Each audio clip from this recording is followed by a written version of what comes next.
एक बार नारद जी समस्त तीर्थों का भ्रमण करने के लिए गए। नारद जी कहाँ कहाँ गए? पुष्करम चा प्रयागम चा काशीम गोदावरीम तथा हरिक्षेत्रम कुरुक्षेत्रम श्रीरंगम सेतुबंधनम। नारद जी बोले मैं समस्त तीर्थों में गया पर ना पश्यम पुत्र मिच्छर महामनः संतोष कार्यकम, मुझे कहीं शांति नहीं मिली। नारद जी सारा संसार, एक बार नारद जी आ गए आपके यहाँ, वृंदावन भी आए और हैदराबाद भी गए। नारद जी काहे को गए? शांति देखने गए। शांति कहाँ है? आपके घरों में शांति है मैया जी? है? एक मैया बोली गुरुजी जब से हमने कथा सुननी शुरू की तब से बहुत शांति है। हमने कहा कथा शांति ही देती है। भागवत जी चित्त को शांत करती है, हृदय को शुद्ध करती है और घर में शांति का वातावरण उत्पन्न करने वाली भागवत जी हैं। नारद जी बोले मुझे कहीं शांति नजर नहीं आई। क्या नजर आया फिर? बोले तरुणी प्रभुता गे है।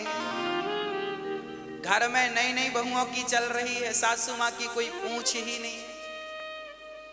नारद जी कह रहे हैं या हम नहीं कह रहे हैं? नारद जी कहते हैं सासू माँ की कोई पूछ नहीं है। अच्छा सासू माँ की पूछ है कि नहीं? मैया आपकी पूछ है? हाँ, हनुमान जी की तो पूछ थी, आपकी है कि नहीं? राम जाने है पूछ है। सारा झगड़ा इस पूछ का ही है। महाराज जी हमें पूछा नहीं,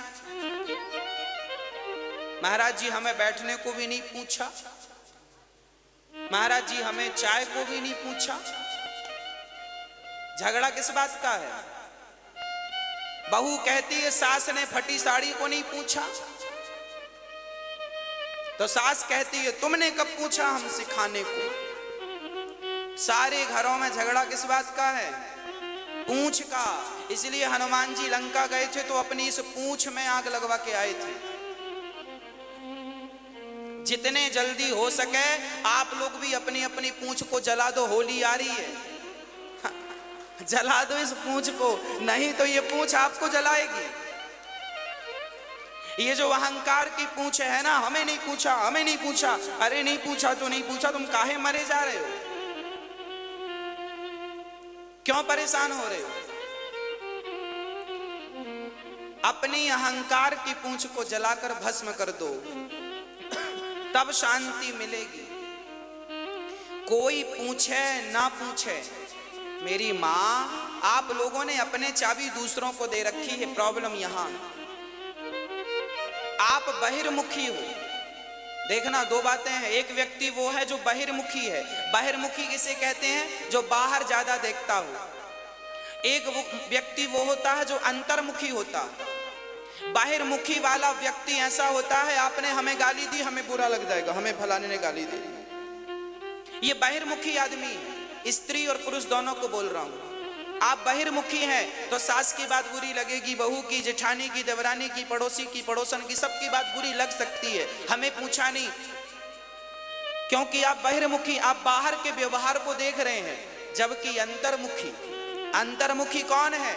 जो बाहर से कोई मतलब ना रखे, जो अंदर में भगवान का चिंतन करता हुआ, सबको भगवान जानकर प्रणाम करता हुआ आगे बढ़ता रहे, वह व्यक्ति अंतर्मुखी है, शांत चित्त। उसे कोई फर्क नहीं पड़ता कि आप हमें गाली दे रहे हैं या आप हमारे सामने हाथ जोड़ के खड़े हैं, कोई फर्क नहीं पड़ता।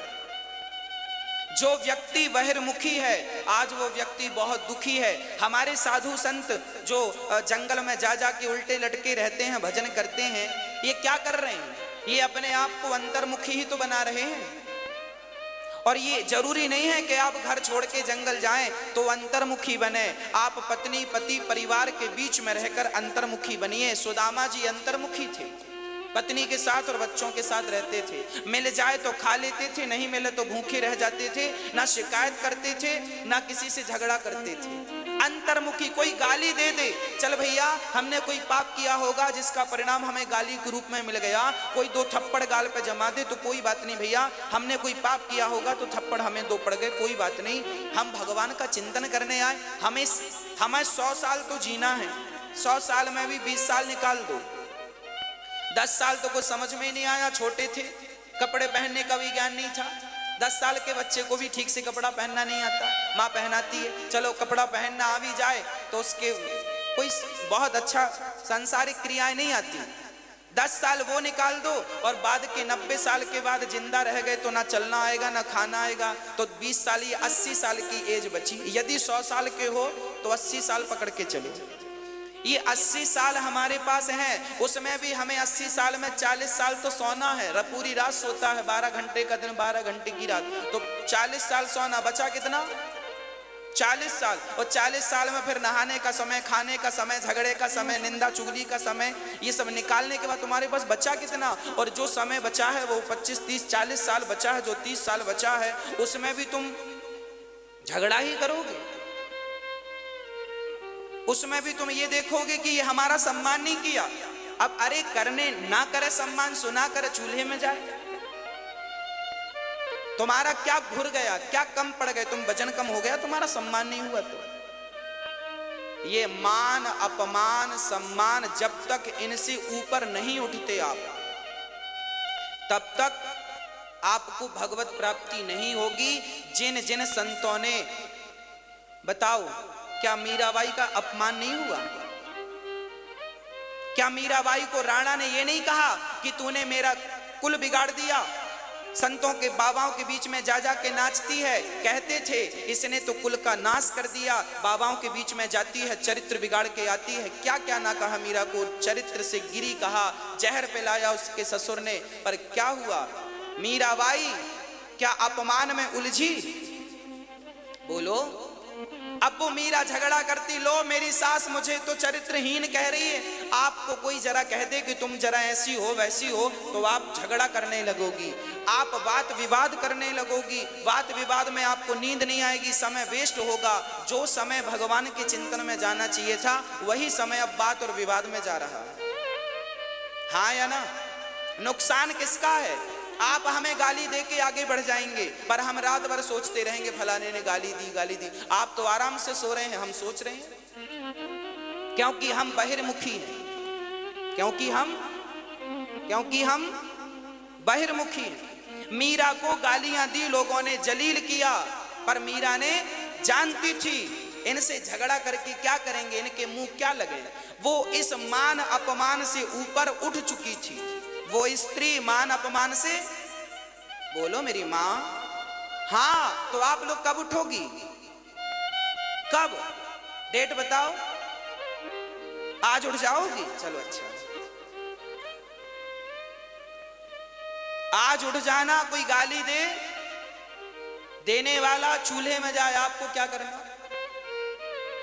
बिल्कुल शांत चित्त से भगवान में ध्यान लगाओ। नरसिंह मेहता का चरित्र आपने कभी सुना या पढ़ा हो? नरसिंह मेहता का चरित्र सुना होगा।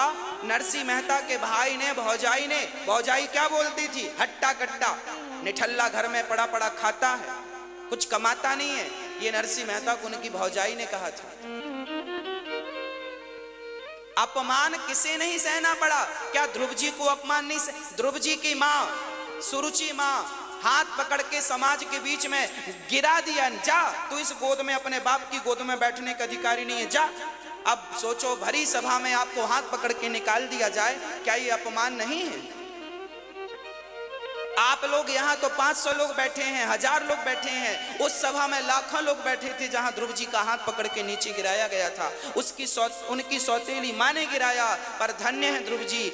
उनकी माँ के पास जब वो गए कि माँ मेरा अपमान कर दिया माँ ने, तो मान अपमान उनकी सुनी थी। माँ ने समझाया, बेटा मान अपमान त्याग दे, कोई तेरा अपमान नहीं करता, कोई तेरा सम्मान नहीं करता। जा मान अपमान का त्याग करके मन भगवान में लगा, और जब मान अपमान से मन को हटाकर भगवान में मन लगाया तो उन्हें भगवान प्राप्ति होगी। भगवान और झगड़ा करो, तुमने हमारा अपमान किया, हमारे बेटे का, हम भी तुम्हारा करेंगे, फिर करो झगड़ा, इसी में समय गुजरेगा, कोर्ट कचहरी भी जाना। तो ये करने आए हो क्या? बाहिर्मुखी बनोगे तो बहुत झगड़े हैं।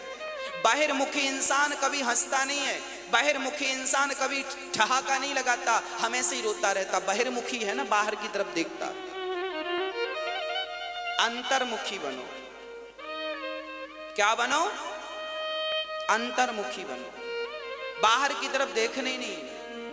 अपमान हो रहा है, सम्मान, गुण दोष दृशिर दोषा, गुण दोष दोनों ही ठीक नहीं है। आप हमारी ज्यादा प्रशंसा करें वो भी अच्छा नहीं है, और आप हमारी ज्यादा निंदा, देखो आप हमारी निंदा करोगे तो भी हमें लगेगा लो हमारी निंदा कर रहे हैं, तो हम आप हमारी निंदा करोगे तो फिर हम आप में ही उलझ जाएंगे, आपको सफाई देने लग जाएंगे, नहीं भाई ये नहीं ये नहीं ये नहीं ये नहीं, समय वेस्ट हो जाएगा। और आप हमारी प्रशंसा करोगे तो भी हम उलझ जाएंगे, भाई आप हमें अच्छा कह रहे हैं, हम भी सुनने लगेंगे बैठ के। तो प्रशंसा और निंदा, स्तुति और आलोचना दोनों ही बंधन है। ना तो स्तुति में उलझना, ना तो आलोचना में उलझना, इन दोनों से आपको ऊपर उठना है। बोलो मेरी मां उठोगी?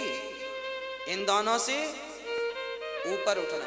यही जब आप इन दोनों से ऊपर उठ जाएंगे ना, तब ये जो तुम्हारा मनुष्य तन है ना, फिर जीने का मजा है। अभी कहां मजा है? अभी आदमी जिंदगी जी नहीं रहा है, अभी तो रो रो के गुजार रहा। महाराज जी चल रही है, गुजर रही है। कोई आनंद मिला आपको जीवन में? पूरी जिंदगी रो रो के मर जाओगे। क्यों मर जाओगे? क्योंकि तुम बहिर्मुखी थे, बहिर्मुखी हो और बहिर्मुखी मरोगे। अंतर्मुखी होके मरोगे ना तो मरना भी उत्सव बन जाएगा। जीना और मरना दोनों आनंददायक हैं, पर उनके लिए जो अंतर्मुखी है।